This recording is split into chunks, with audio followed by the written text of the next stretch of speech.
Looking back to the 80s and 90s, Nintendo was undeniably the king of the video game industry.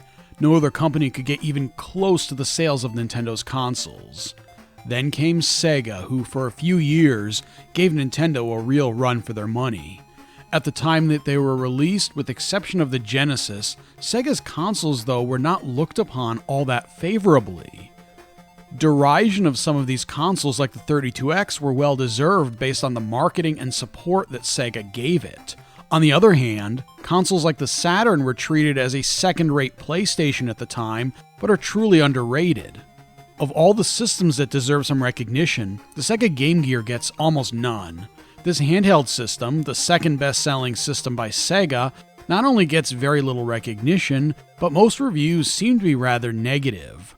Most people focus on the negatives of the hardware, such as the low battery life due to the backlit color screen, or the same lack of third-party developers that also plagued the early years of the Sega Genesis. Only a few online reviewers are even speaking of the system and their games positively. Maybe it's because most people didn't have this system and instead had a Game Boy. After all, the Game Gear only sold around 11 million units compared to the over 100 million Game Boys sold. It could also be that until recently, there was no way to play these games on a TV or monitor outside of emulation, which for a long time was spotty at best. The Game Gear was my first handheld system, and I have a lot of nostalgic appreciation for that system. In this video, I'm going to share my experiences with the Game Gear and the various games that I owned or played. It isn't meant to be reviews of these games, but I will include an expression of how I felt about these games as it shaped my appreciation of the system. With that said, it's time to look at this great system. It all started around 1989. I was 7 years old and I had just received my NES for Christmas that year, so when the Game Boy was launched a few months earlier, I didn't pay much attention to it. By late 1990, I was seeing TV commercials, Nintendo Power reviews, and a few students in my class at school had a Game Boy, but they were quite selfish and never really let anyone else play the system. From 1990 to 92, I bothered my parents incessantly about getting a Game Boy. Sadly, for several years, that request fell on deaf ears. They just didn't see a real difference between the Tiger Electronic games that I had compared to Nintendo's portable system. Except for the price tag, of course. Finally, by the winter of 1992, my parents finally relented and decided that myself and my brother could get a Game Boy for Christmas that year. Success! I could finally get all those great games that I had seen, Tetris, Super Mario Land, and Castlevania Adventure, among others. In early December, we went to Toys R Us to look at the system and games that I might want. Back then, Toys R Us had kiosks for the various video game systems. We got to the video game aisle, and there were several demo kiosks at this time. There was Super Mario 3 for the NES, Super Mario World on SNES, Sonic the Hedgehog on the Genesis, Bonk's Adventure on TurboGrafx 16, and of course, Tetris on the Game Boy. But there was a newer kiosk I had not seen or taken notice of before. The Game Gear, Sega's new handheld, positioned to compete with the Game Boy. On display was Sonic the Hedgehog, which had come out in the previous winter. By this time, Sonic 2 had just been released on Game Gear, even before the Genesis Sonic 2 was released. I was blown away at the screen, not just in color, but an incredible amount of color. In fact, the Game Gear can put 32 colors on screen at once out of a palette of 4,096. Background tiles could contain up to 16 colors, and 8x8 pixel sprites could include up to 16 colors as well. This was more than the Sega Genesis could even do, and was only surpassed by the Super Nintendo. This wide selection of colors made the backgrounds and sprites look almost like their 16-bit counterparts. It seemed like Sonic's sprite on the Game Gear screen was just as detailed as his Genesis counterpart. Little did I know that the Game Gear's hardware is based on the design of the Master System, Sega's attempt to compete with the NES. While it uses the same Z80 microprocessor, the VDP graphics chip could handle more resolutions and include a much more expanded color palette, while the sound chip was upgraded to produce stereo sound. Not that stereo mattered at the time, as I was playing games on an old Quasar television with VHF and UHF dials, RF only input, and mono sound. On top of that impressive hardware, the backlit screen with an adjustable brightness control meant I could play games in the dark without any third-party accessories. I immediately forgot about the Game Boy and decided that I wanted a Game Gear. The biggest challenge was convincing my parents and buying me a handheld that cost an additional $70 more. Luckily, they agreed, and waiting for me under the Christmas tree that morning was a brand new Game Gear and 3 games. The first 3 games for my system was Sonic the Hedgehog 2, Chuck Rock, and Slider. I wanted Sonic, but my parents picked out the other games. Sonic 2 was the game that I was most excited for, and it didn't disappoint. Your pal Tails is kidnapped by Dr. Robotnik about 5 seconds into his video game debut, and it's up to you to save him. Controlling Sonic was easy, and the screen was zoomed so that you could see enemies and platforms easier on the 3.1-inch screen. You could also duck or look up and the screen would scroll, which would reveal platforms that were slightly off screen. Doing this slows down the game a little bit and makes you sometimes take blind jumps when you can't see what's ahead of you or above or below, but I was enjoying myself. All the variety included in the mine carts and the hang gliders gave me a ton of enjoyment in this game. Slider, which I talked about in a previous video, was the sleeper hit of the trio. An arcade action puzzle game with short enough levels to play on a short car trip was exactly what I wanted in my games at the time. That was the downside to Sonic 2. A 10-minute car trip was not enough time to play through the whole game. Luckily, I found a level select cheat code in GamePro so I could see all of the levels. Chuck Rock was the average game from my first 3. I didn't really know why at the time, but looking back, this game was incredibly unfinished. It was a port of the Genesis and SNES versions and lacked music and backgrounds. The game just felt empty. Still, it was one of the only games I had for quite some time, so I ended up spending a ton of time playing it. The game's not too bad, but anyone thinking of picking it up should stick with the console versions. It would be a while before getting any new games, and the next 2 were disappointments. But it was all I had to play on a long cross-country trip that my parents took that following summer of 1993. The first of these disappointments was The Simpsons Bart vs. the Space Mutants. It's the exact same game as on NES and Genesis, and plays just as bad. At least the graphics were much improved over the NES version. You jump with one button and use an item with the other. I really hated that you had to run, requiring you press and hold both buttons, which meant you would always jump before running and probably use your item as well. The first level is actually very innovative, but it goes downhill from there. Bad hit detection, floaty, inaccurate jumps make the experience even worse. I think I got past the mall stage maybe once or twice in my whole life. The second one, which I really wanted to like, was Tasmania. It's loosely based on the show of the same name, which I loved watching. It's not actually a bad game, but there are some really annoying parts to it. The music is the most garbled hodgepodge of annoying noises ever conceived. Much of the game requires memorizing jumps and ducks that had to be almost pixel perfect.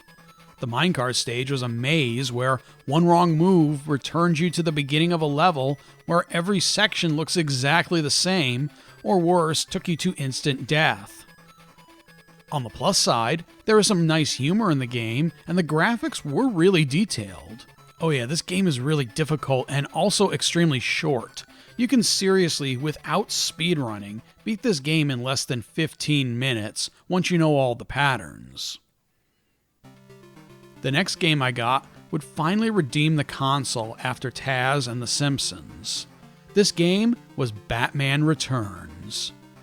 One thing to point out, this intro looks like they're using something akin to the highlight function on the Genesis, and it looks great on the actual Game Gear display, but on a TV, it's obvious that the background is drawn on one frame, and the next frame is a black screen with the spotlight area. It looks terrible on a modern display, so I apologize for the nasty flickering on the video. Nonetheless, the game is amazing. It's a platformer that, for whatever reason, starts in the middle of the movie where the Penguin frames Batman for killing Gotham's Ice Princess. The thing that really stuck out to me was the solid platforming. You got different distance batarangs and even a screen clearing assist from the Batmobile or Batboat.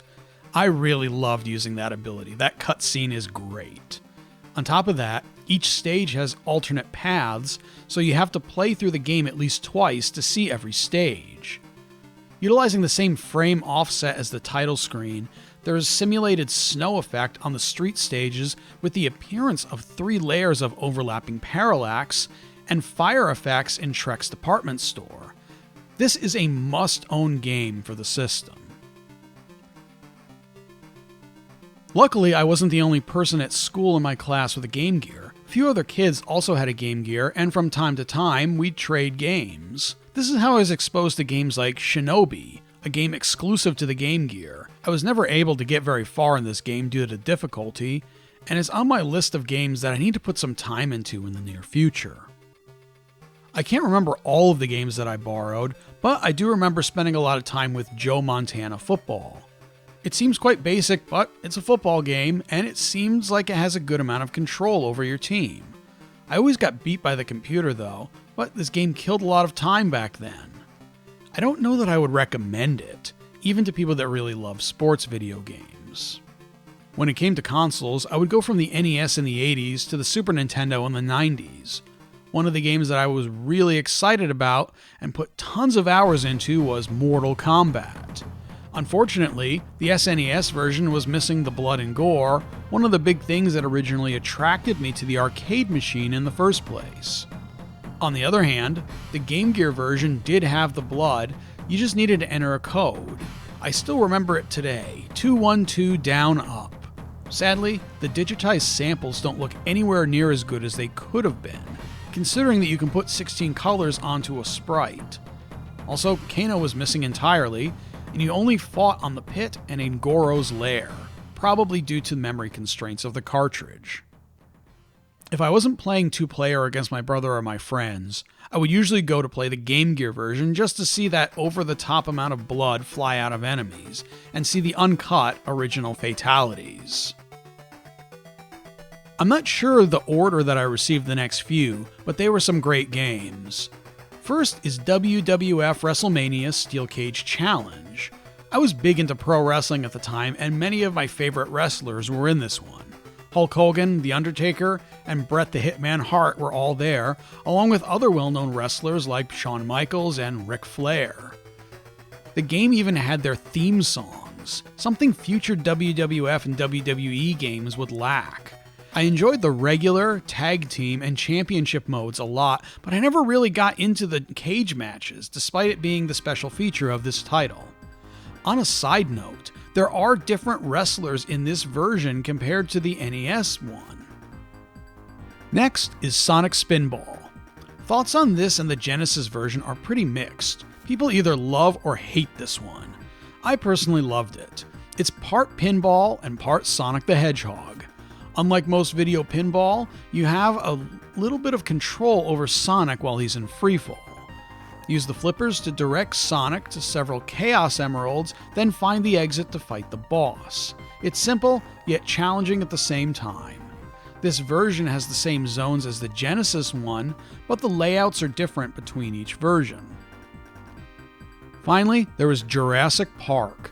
This is another good licensed games. The stages are split into 2 parts, an auto-scrolling rail shooting segment where your accuracy determines how many health bars you'll have for the side-scrolling platformer segment. The platforming segments were well designed, and each stage provides a lot of variety, from volcanic areas, jungles, to the power station crawling with velociraptors. Another must-own for this system, and a great entry for any player who enjoys the Jurassic Park series. At the end of the system's life, and as I was transitioning from the SNES to PlayStation, I developed a taste for JRPGs and was looking for anyone that I could get my hands on. A friend of mine had Shining Force on the Genesis, and I really loved that game. When I found out that there was a portable Shining Force entry, I purchased it very soon afterwards. This game doesn't have the town exploration parts of the Genesis games, instead taking after the town from Shining in the Darkness, but the tactical battles replicate the Genesis Shining Force style perfectly. The graphics are bright and detailed for the system, and the game absolutely delivered on a fun, exciting, and unique Shining Force experience. I only wish that the other 2 Shining Force Game Gear titles were brought to America as well. Sadly, at the time I had finished Shining Force and was looking for another great adventure, Game Gear titles were very hard to come by. Most stores in my area had stopped carrying the system and games entirely. On top of that, Squaresoft and others were pumping out amazing RPGs on the PlayStation at this point, and I got wrapped up in games like Final Fantasy VII, Breath of Fire 3, Kingsfield 2, and Chrono Cross. The Game Gear fell into neglect at this point. A few years later, the capacitors in my original Game Gear died, and at the time, I just figured the system was completely broken and ended up throwing it out. It wouldn't be for a few more decades that I would purchase another Game Gear. The one that you see in this video had its capacitors changed and the scratched faceplate completely replaced. Maybe the Game Gear couldn't compete with the volume of great titles that came to the Game Boy, but it had enough to last me many years, and I'll always treasure the time spent with those games. Whether I was at home with the system plugged into a nearby outlet, or I was in the car, I couldn't think of a better way to have spent my time. Given the sales numbers, there's a good chance you probably didn't have a Game Gear growing up, so hopefully this video gave you a little insight into the experiences of a proud owner of the Game Gear. I'm excited by the fact that there are so many ways to play these games nowadays, from devices like the Mega SG or Analogue Pocket, the 3DS eShop, original hardware, or near-perfect emulation. I hope you enjoyed this video, and I'll see you in the next one. Until then.